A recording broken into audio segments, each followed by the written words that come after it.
Thursday's edition of A Flawed Man of God. My name is Stuart Davis.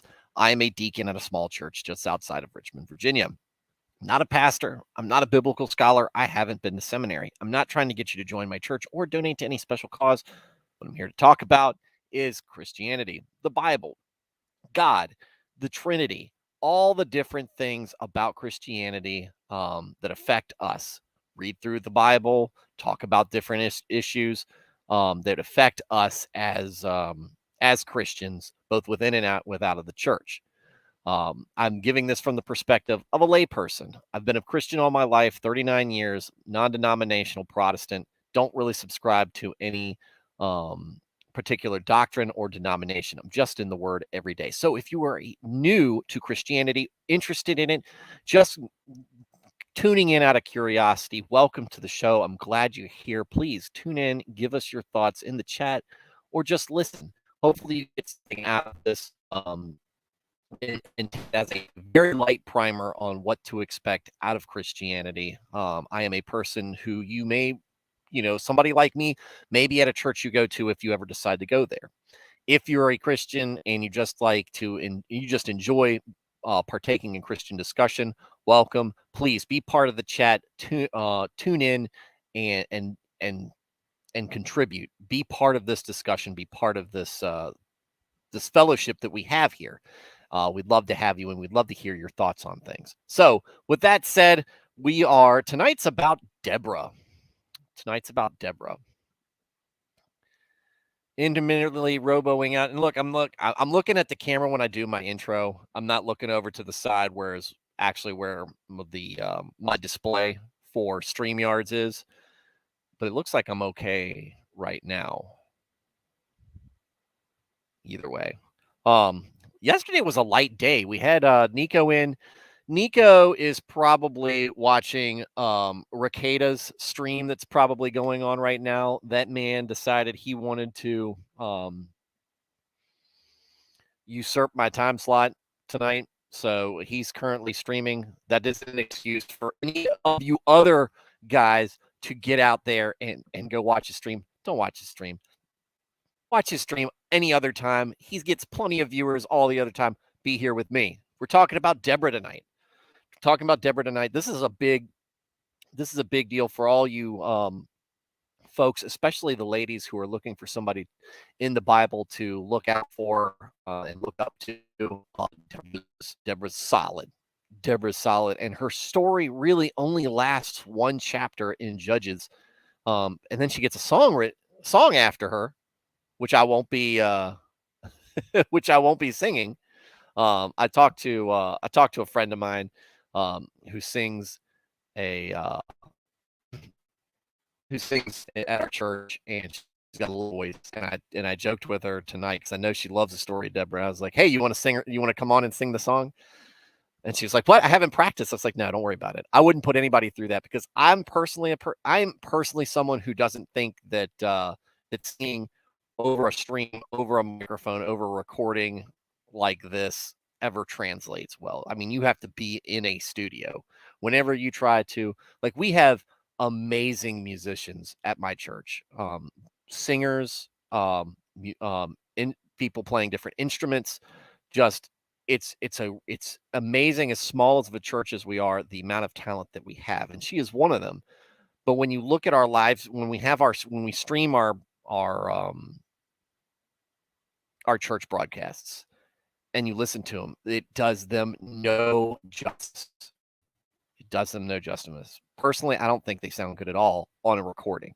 But if you go into that sanctuary and you listen to them, it is moving. And I'm not a person who really gets affected by contemporary Christian music like other folks do, but I appreciate good talent and good singing, and good voices, and that is something they definitely do. That's something that they definitely do. So I poked at her a little bit. It was really just to tell her, hey, I'm talking about Deborah tonight if you want to tune in.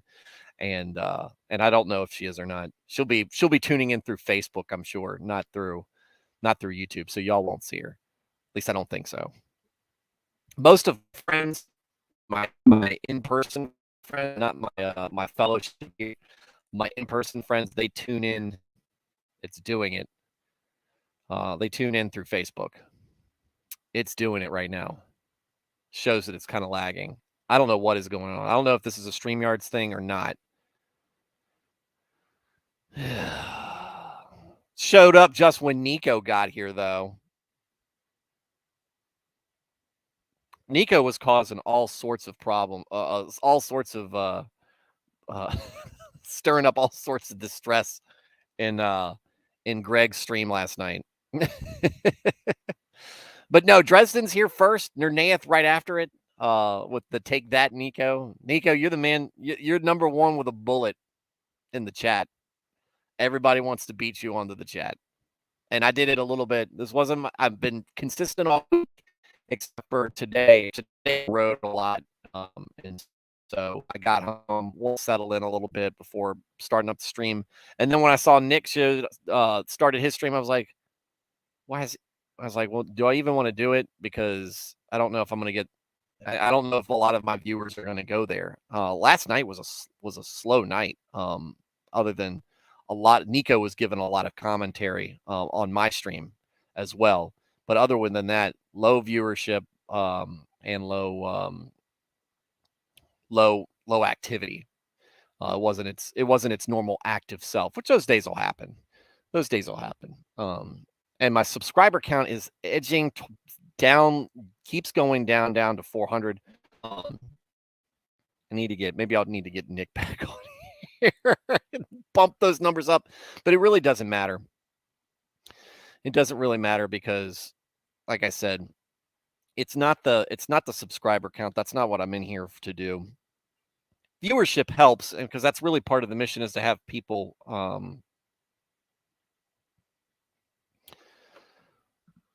viewership helps because the ultimate goal of this is to spread the word of God, and so you want as many people looking at it as possible, and so you want more people looking at it. But like I said, what I got with a lot of you guys, Nico, Dresden, Nernaeth, Wild Weeb, and all you other guys who tune in regularly now is like I said, it's a lot like a small group, and that's one of my favorite things about church, a small group.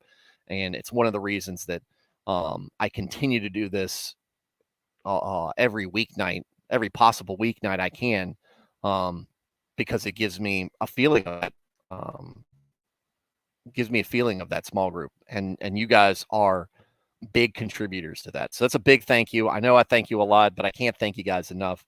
I'm just very appreciative of your viewership and the things that y'all do. So, but yeah, and especially you get a lot of good questions from Nico, a lot of good insights from Nernaeth.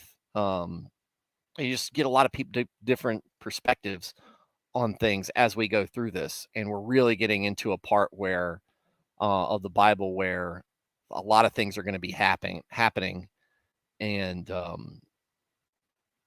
where I was on my stream before a lot of you showed up was after Leviticus or during Leviticus and Numbers, and there wasn't a whole lot going on. Now a whole lot's happening. So now it's a lot to ponder, it's a lot to discuss and break down. And so I'm very interested in hearing what y'all are getting out of it. So Liz, okay, so Liz is here. Liz is here on the YouTube side. Liz is my real life friend who has the wonderful voice, and she's awesome. So and I know she's tuning in because it's Deborah. Yeah, no spoilers. I know this book's been out for thousands of years, but Liz, no spoilers. We did the fat man getting stabbed last night. We had the fat man stand, just stabbing Jabba the Hutt in there, and the sword just disappearing in the fat folds, and that kind of disgusting mess. And this is the beauty of the Old Testament, right? Alive. It is no holds barred, no chill, and a lot of people from humble origins, a lot of times getting up and doing what needs to be done in a way that a lot of times we nowadays would kind of sit back and maybe second guess ourselves and second guess God, which is something we don't want to do. And so without any further ado, let's get into Judges. So when we last left Judges last night, the Israelites had left, or Joshua had died, and the people that were following Joshua, his generation of people, had obeyed God greatly. But when all of them had pretty much died off, and the new generation took over, let me get this done right, and the new generation took over, we start to see the typical, your prototypical, stereotypical, whatever you want to call it, behavior of the Israelites come loose. And that is not listen to any of the daggone things that they've been told.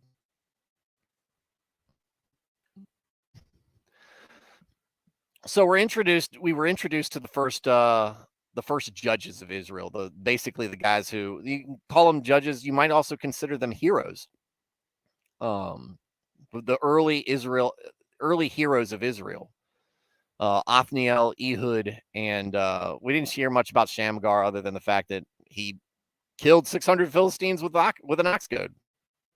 You know, then comes a very interesting story, very interesting. I have to say story, and a very interesting account of a lady named Deborah, who becomes the center of the story, when really, she wasn't supposed to be, right?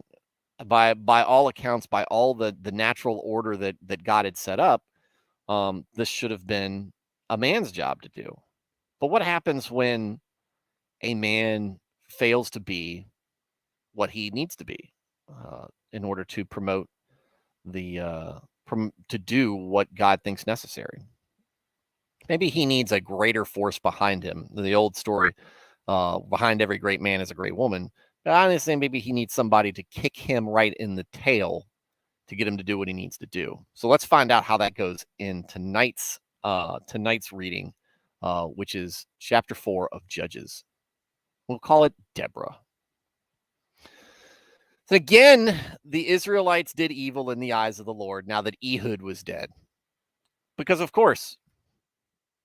So the Lord sold them into the hands of Jabin, king of Canaan, who reigned in Hazor. So Jabin's the king of Hazor.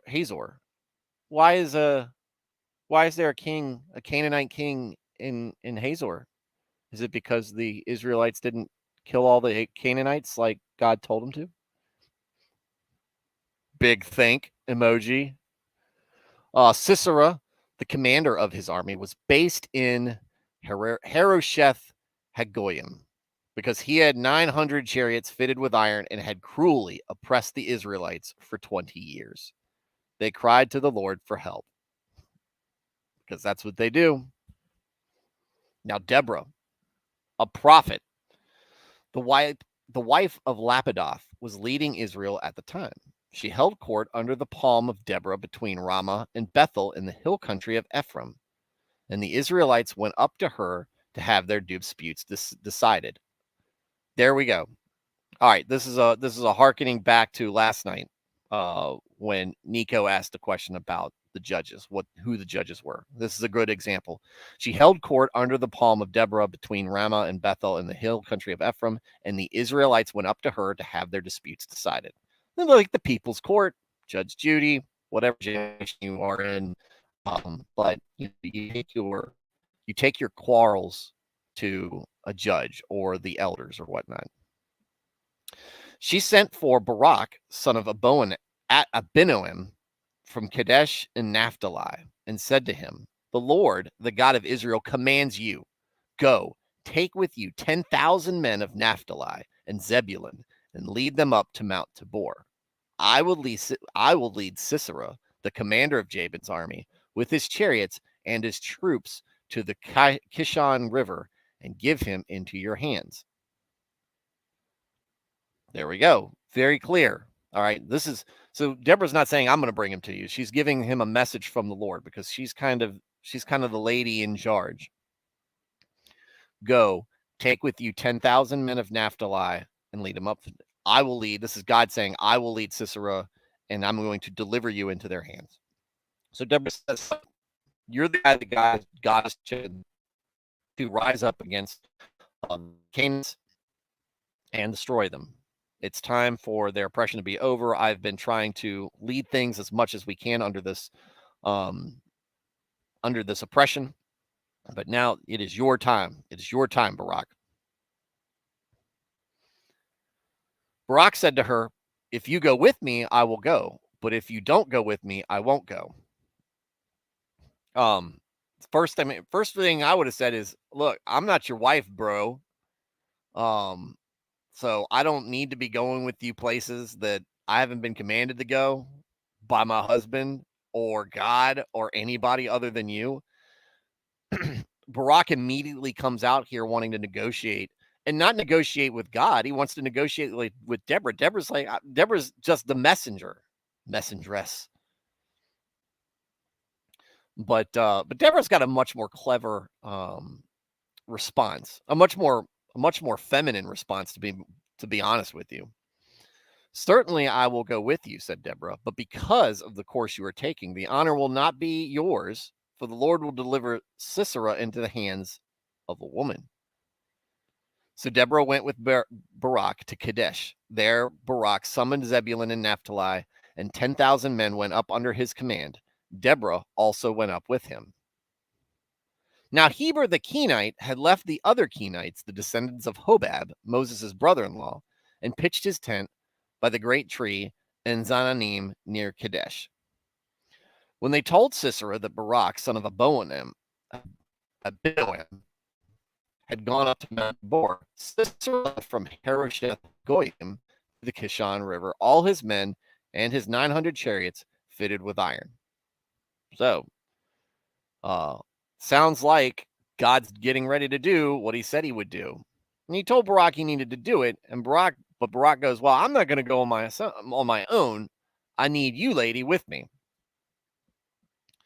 Deborah says she's going to take all the credit, or all the credit's going to go to her. Well, I mean, she is holding court.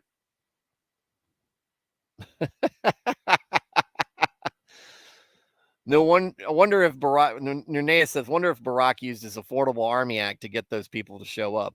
Well, they didn't have cell phones back there, so we didn't have a cell phone plan or whatever that thing was with the cell phones. So he couldn't get up there. Maybe he bribed them with some other freebies. But whatever it was, he was able. Maybe it was Deborah being there that got them all kind of motivated, because it sounds to me like Barak's not really the kind of guy who's, he's not living up to what he's supposed to be. He's not living up to his potential. Now, a man who's not doing that is not a man who inspires faith. People aren't going to follow you if they don't think that you are, if you don't project any sort of confidence in yourself or in the people around you, you're not going to inspire people. And I think that's what he's not. That's it. But Deborah does the opposite. She's just a naturally wise person, it seems. I mean, she wouldn't be sitting there basically doing the things that she's doing in Israel if she didn't have a fair amount of wisdom and respect among all the people of Israel. Now, Deborah's somebody that a lot of people will point to. So, look, she was the leader. She was the leader in the Jewish culture and the Hebrew culture. And that's an example that women can minister and be priests and whatnot. And that's not exactly what's going on. What you see here is Deborah's not so much a judge in a time where we're lifting Israel up. She's acting as a judge in a time of oppression. Barak's supposed to be the judge lifting them out.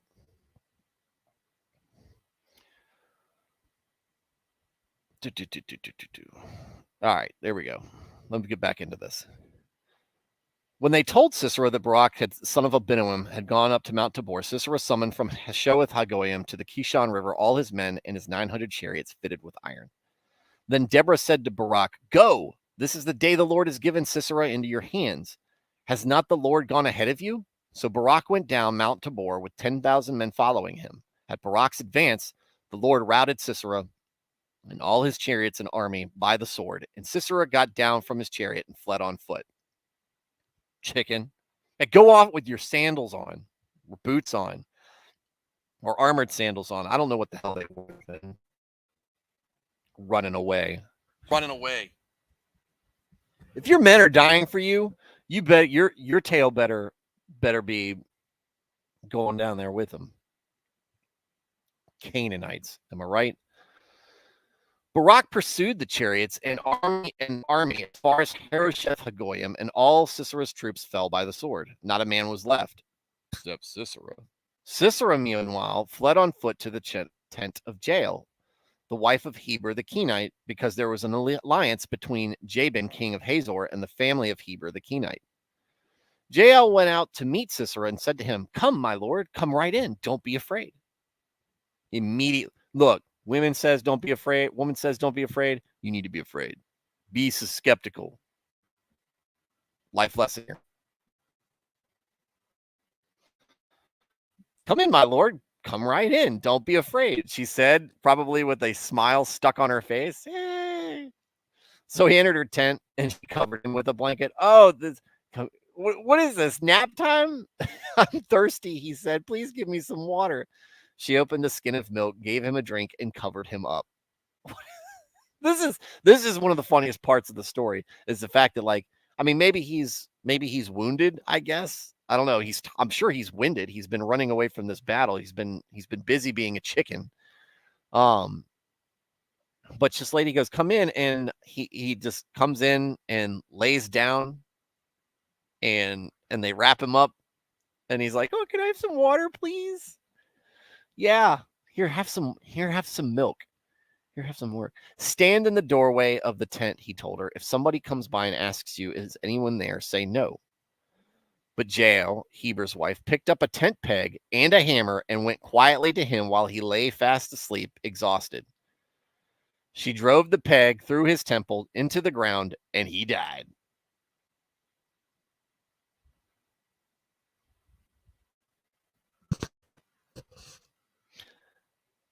There's Israel. There's Southern hospitality, and then there's the Israelite hospitality. Or I guess the Kenites hospitality. And that's what the Kenites do. So, but just then Barak came by in pursuit of Sisera, and Jael went out to meet him. "Come," she says, "I will show you the man you're looking for." "Oh, are you looking for Sisera? I know, he's right in here. Come on in." "Come in right in, my lord. Don't be afraid."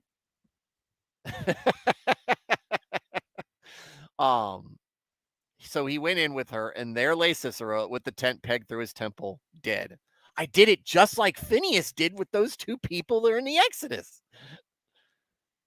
Not quite, but savagely, very savagely, picked up a tent peg and bam. I think he let. Look, just because it went through the brain doesn't necessarily mean he died instantly. I wonder how that went. Because if anybody knows the tale of Phineas Gage and stuff like that. On that day, God subdued Jabin, the king of Canaan, before the Israelites, and the hand of the Israelites pressed harder and harder against Jabin, king of Canaan, until they destroyed him.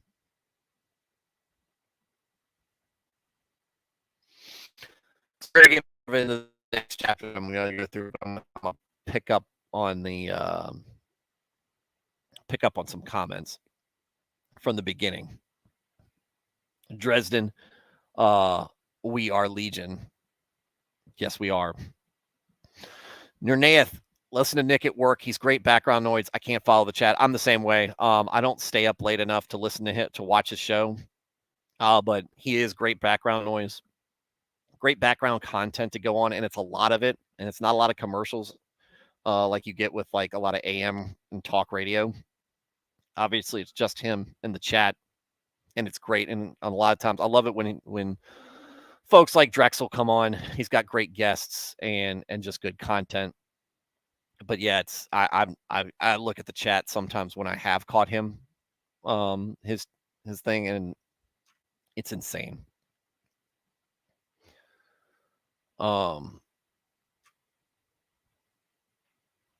Let's see. Dresden, I get plenty from you. It's just a lot of times that you're just lurking. That's not a bad thing. I know that you're watching. I know that you're listening. So that's fine.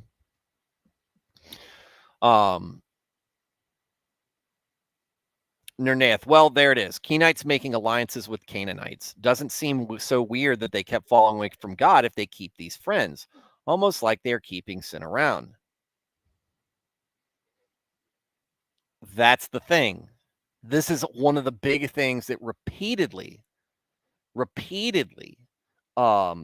is mentioned by Moses and by Joshua at the end of Joshua's life. In his last one of his last big to the Israelites, it's you can't keep company with these folks who are practicing a different religion. You can't tolerate that. God has told you to get rid of that, because if you keep that in your community, it's going to infect your culture and it's going to take over. God knows what that leads to, and he knows how susceptible the Israelites are to these things, as many of us are. So that's one of the most difficult things. That's one of the most difficult things to absorb repeatedly. It is the Old Testament is repeatedly screwing up.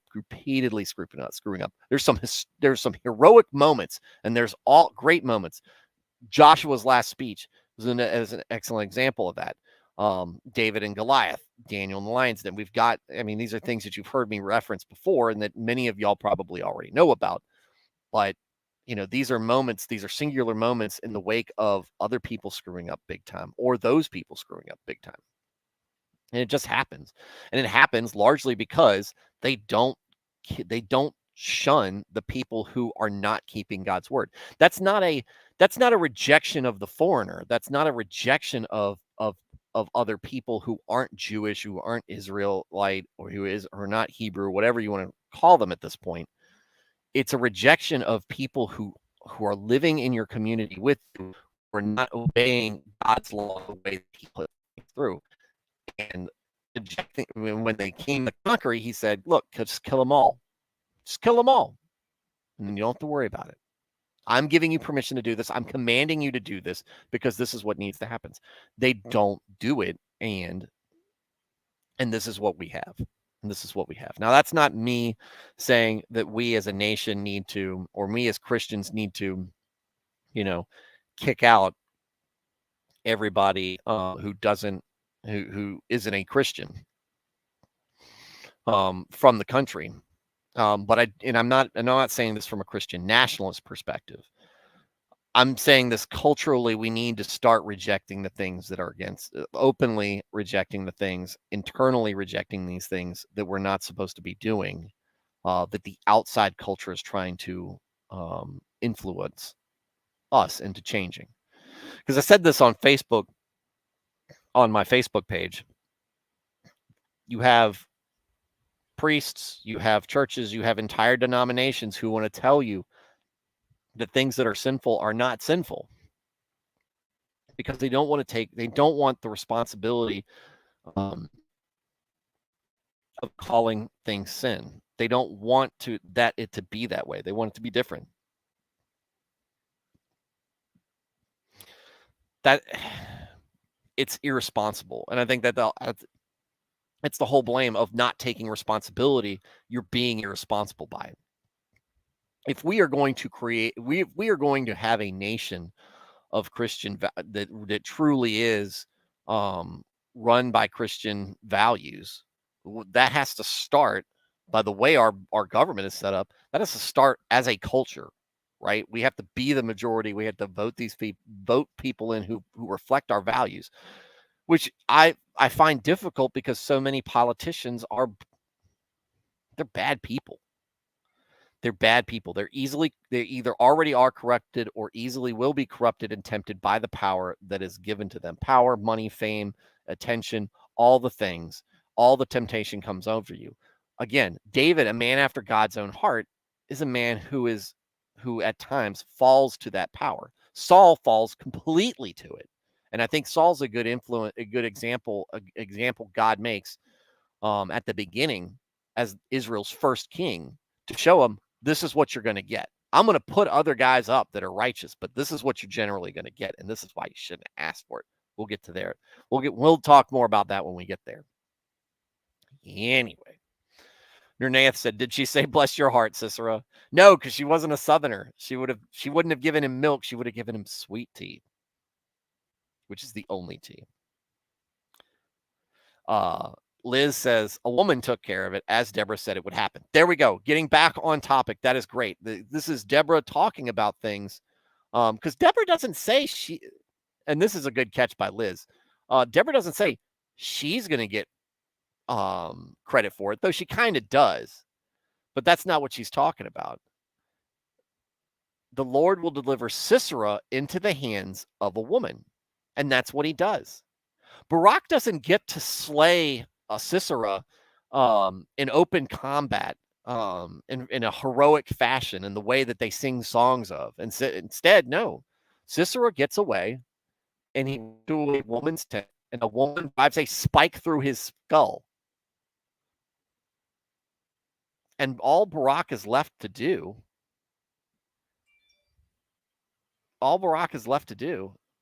is find him. And guess what? Now we all know. We all know what's going on. So what Deborah says is true. And I think that's probably because God told her, right? She's got God's ear, or God's got her ear. He's whispering into her to tell her what's up. He said, look, if I go with you, you're not going to get credit for this. This isn't the chapter of Barak. Deborah is a well-known biblical figure in the Old Testament. Barak is not. Nobody knew who Barak was until he put on the presidential seal. I mean, he's just kind of a footnote. He has a cautionary tale of a man who was supposed to go up and do something as an example and lift up the Israelites. He doesn't. He gets Deborah. He brings Deborah along with him. And in doing so, he does not take charge. Deborah's there. Deborah's the piece, the required piece. But she knows that that's not the case. She knows that God is the required piece. Barak does not. Deborah doesn't go and bring Sisera out to meet him on the battlefield, and he doesn't. Deborah isn't the person who defeats the enemies. God does. Deborah knows that. That's why we're talking about Deborah tonight. And so this is an important thing. And this is actually something Liz was on a stream with me where we were talking about gender roles and men and women and everything. And and Liz will tell you, a lot of y'all might catch on to this. I love misogynistic jokes. I love joking about women. I do it. I love it. It's hilarious. The reactions I get out of people, specifically women, they sustain me. I'm an absolute troll in real life when it comes to this kind of stuff. I went to a college that was mostly women, had an absolute blast making these jokes. Some of them thought I was funny. Some of them did not. Some of them thought I was serious. So, but I mean, and I do have a more traditional view of gender roles, more biblically traditional idea of gender roles. And what I don't think, and this is not what God does. This is not gender roles is not a suicide pact, right? You're not going to let your family run into the ground just because the head of it is running it into the ground. Sometimes the woman has to take charge in order to save things. And that's what Deborah does here. She's holding the fort down, waiting for Barak to be the judge to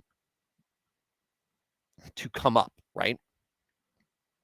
She's waiting for, Deborah's the judge, like the steward of Gondor.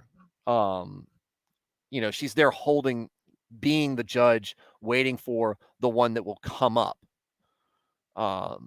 and deliver the Israelites from their oppression. That's supposed to be Barak. Barak doesn't do it in a way that God would approve of. And so God doesn't reward Barak with the credit for this. And that's the thing. When the man fails, when a man fails to lead his people or whatever, somebody has to stay up. You can't just let everything fall and just say because women aren't allowed to do this. That's not an excuse. That's not an excuse in the church for women to be pastors and ministers, and go against what the Bible teaches us, because there are plenty of men who can lead and should be expected to lead. That's our calling. That is our responsibility. That is our mantle to wear, right? That is our cross to bear.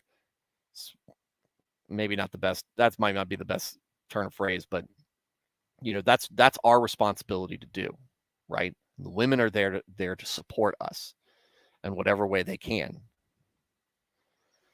and support each other. This is not a man dominates all women thing. This is women are definitely called to lead each other as well, and help each other out. So anyway, Liz says just wait until the end of hold on. Last verse, Nerneath says, last verse almost sounds like they learned a lesson, but it seems they found more bad friends and sin to keep around. How it is. But I still get hopeful sometimes. It does. I mean, they do get some time where they turn things around each time. I mean, that's the assumption. The generation that falls cries out to God. God delivers them, and they have peace for the remainder of that generation. So, I mean, that kind of good. Then the next generation, they keep setting up the next generation or so up for failure. Eventually, they forget. Before Deborah, they have 80 years of peace, right? They have 80 years of peace. That's quite a few generations. That's going to be 2 or 3 generations where people were doing what they were supposed to before they backslide into things. So it's not all bad. But eventually they grow complacent. Eventually they we're just the chosen people, right? So we can do whatever we want. Well, and God goes, no, you're not. And now you're getting punished. So, I mean, we know that they find more best friends. They kind of don't. They just refine them, right? After years of screwing up, because they've kept these people at arm's length, and then they bring them in. That's that is what it is. Liz says, just wait till the end of Judges, but no spoilers. Yeah. Judges makes me sad towards the end. Nerneath, also, I think it's interesting how Sisera ran to a supposed friend for help in this Israelite-Gentile bond. When it is Israel's turn to be punished, they run to Egypt and other friends.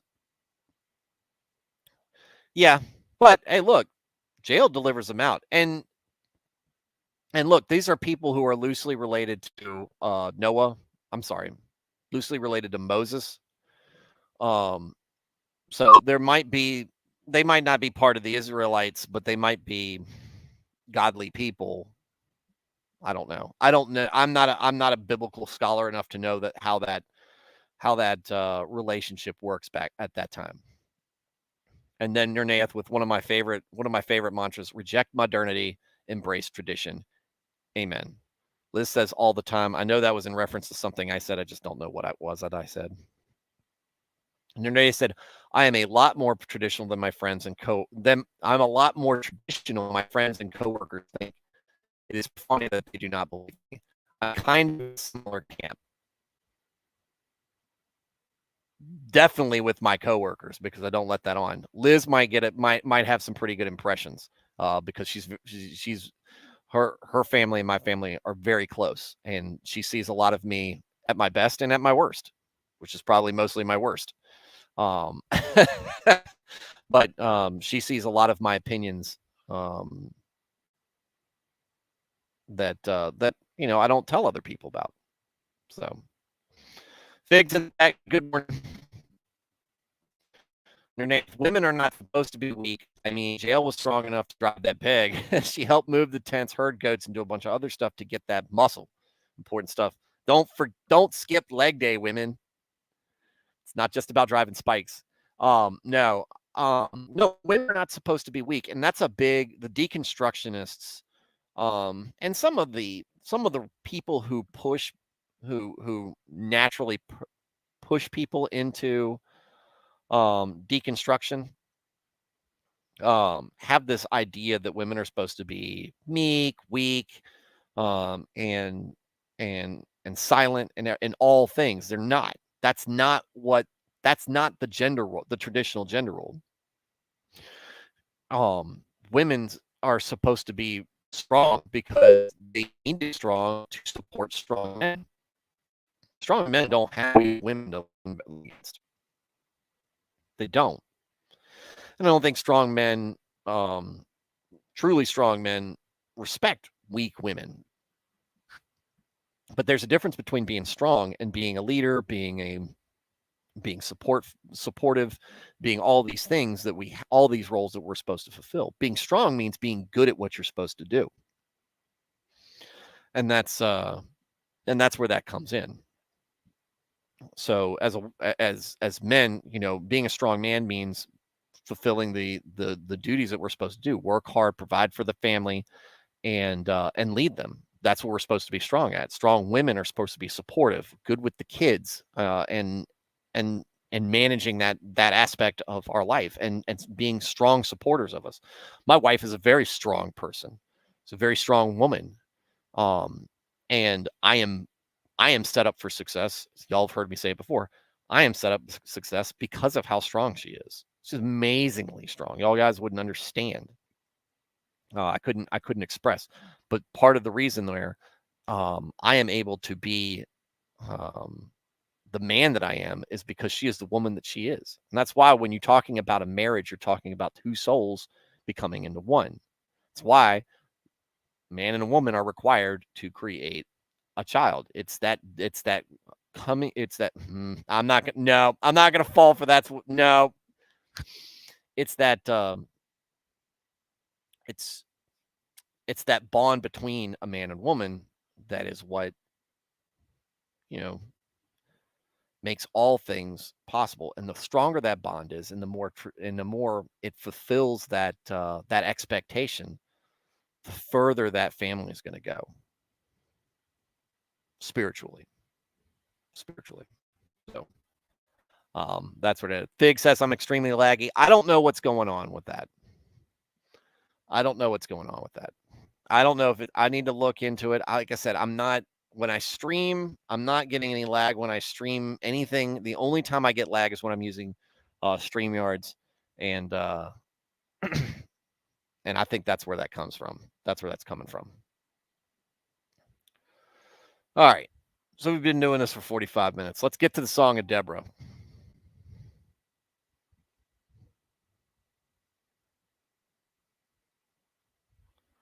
The Song of Deborah. On that day, Deborah and Barak, son of Abinoam, sang this song. When the princes in Israel take the lead, I'm not singing, by the way, guys. I am not going to sing. You are not going to hear me sing this, especially when it doesn't rhyme. Probably rhymes in Hebrew, maybe, or maybe it makes sense better then. I don't know. On that,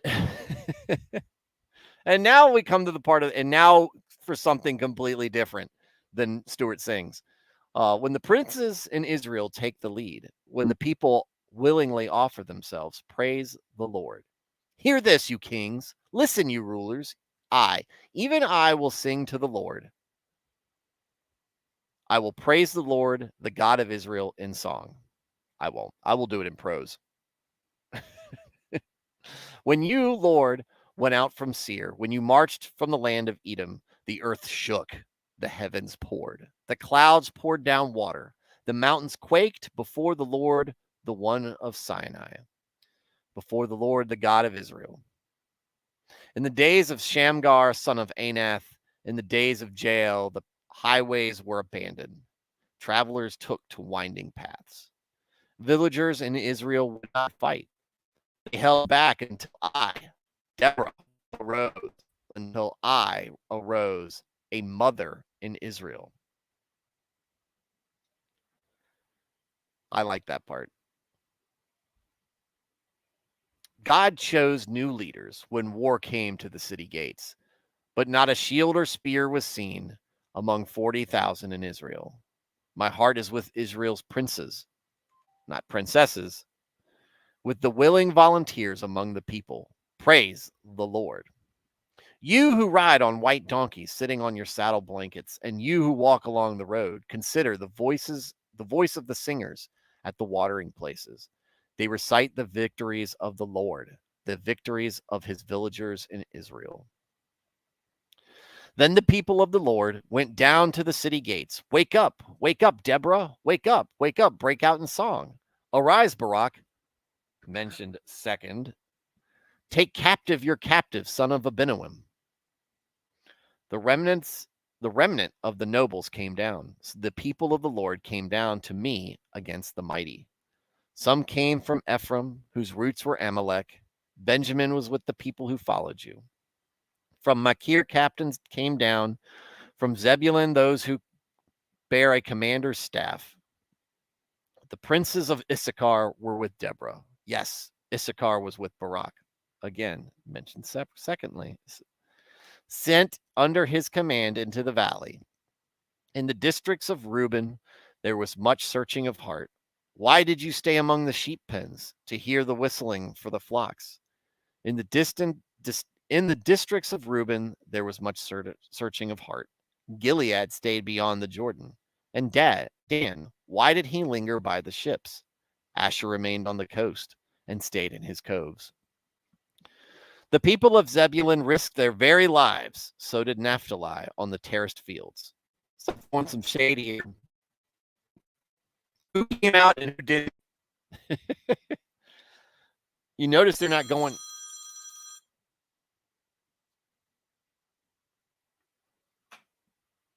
People interrupting.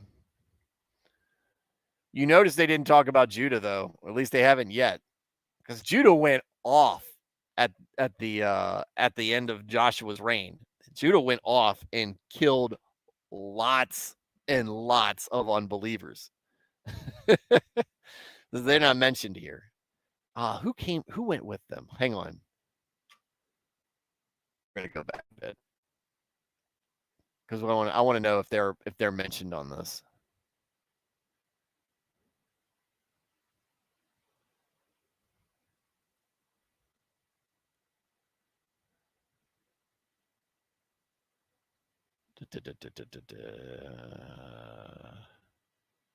Simeonites. Okay, that's right. The Simeonites went up. They haven't mentioned the Simeonites either. Judah and Simeon. Thank you, Nernath. Sorry, I didn't read the chat. So they haven't mentioned them yet in here either. Everybody else, though. The kings came, they fought. The kings of Canaan fought. At Tanakh, by the waters of Megiddo, they took no plunder of silver. From the heavens, the stars fought. From their courses, they fought against Sisera. The river Kishon swept them away. The age-old river, the river Kishon. March on, my soul, be strong. Then thundered the horses' hooves, galloping go with his mighty steeds. Now I'm thinking about the Now I'm thinking about the scene in Lord of the Rings when the river comes along and it looks like horses. Curse marrows, said the angel of the Lord. Curse its people bitterly. They did not come to help the Lord against the mighty. Most blessed of women be Jael, the wife of Heber the Kenite. The most blessed of tent-dwelling women. Look, they don't have saints at this point, but it sounds a whole lot like Jael is the patron saint of tent building women, tent dwelling women.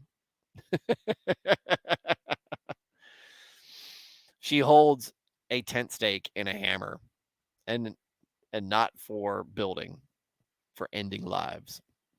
He asked for water, and she gave him milk. In a bowl fit for nobles, she brought him curdled milk. Her hand reached for the tent peg, her right hand for the workman's hammer. Struck Sisera. She crushed his. She shattered and pierced his temple. At her feet he sank, he fell. There he lay. At her feet he sank, he fell. Where he sank, there he fell. Yeah. Well, this is very much like a bard singing this spot. The most blessed of women be Jael, because they were getting the play-by-play. Her hand reaches for the tent peg. Her right hand reaches for the workman's hammer. She struck him in the head. It's very bardy. And he died. Through the window peered Sisera's mother. Behind the lattice she cried out, "Why is his chariot so long in coming? Why is the clatter of his chariots delayed?" The wisest of her ladies answer her. Indeed, she keeps saying to herself, are they not finding and dividing the spoils? A woman or two for each man, colorful garments as plunder for Sisera, colorful garments embroidered. Embroidered garments for my neck. All this is plunder? Still very bardy. Oh, Sisera's mama's at home wondering where he's at. Where's his army? Well, they're all dead. They're all dead. And not because of Barak, because of Deborah. So may all your enemies perish, Lord, but may all who love you be like the sun when it rises in its strength. Then the land had peace for 40 years. So another couple generations worth.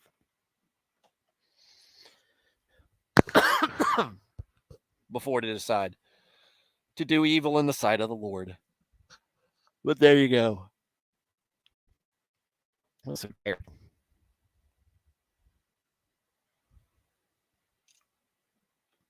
That's the song of Deborah that I did not sing. I spoke. I love this though. This is a very good song. I'm assuming it probably I don't know the melody, and I don't know the exact lyrics. We're just reading a translation of them. But this part at the end is so great. The play-by-play, and then they're like, oh, there's such a taunt. Like you're calling out people who didn't come out to fight. You give a play-by-play of Jael just nailing Sisera, the commander of the armies, to the ground with a tent spike. And at the end, you're talking about Sisera's mom, wondering where he's at. This pleases the Lord when he hears this. And they get 40 years of peace. Wonder how if this was the hit song. I don't know.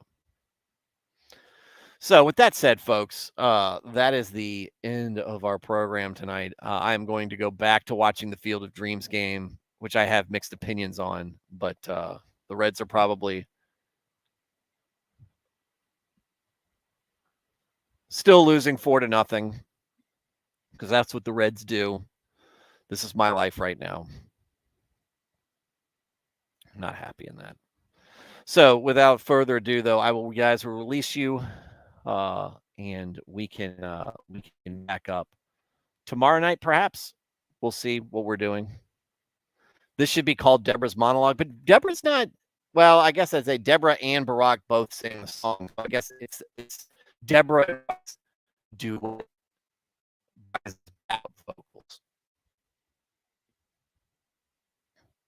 which actually is very interesting. Hold on, before I end the stream. This is very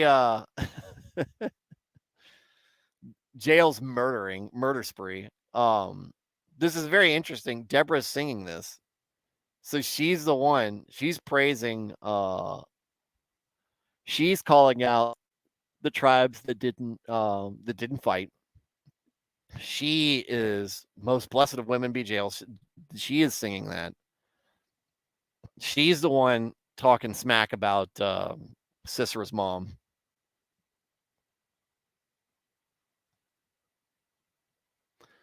Not going to get into monopeg Nernath. That's going to be that's not going to be a very Christian stream, and not one that I want to get into. So, but that's pretty funny. That's pretty funny. Look, Deborah's got some brass ones, as guys would say among each other. What do women say? Liz, what do women say when they're ballsy? Because you can't call them ballsy because they don't have balls.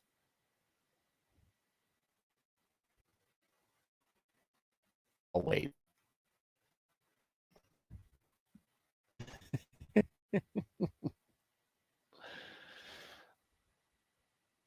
Anything, Liz? She might have checked out. Anyways, so tomorrow night we will probably have a stream. We'll see. It's family movie night, but they're watching a movie right now. So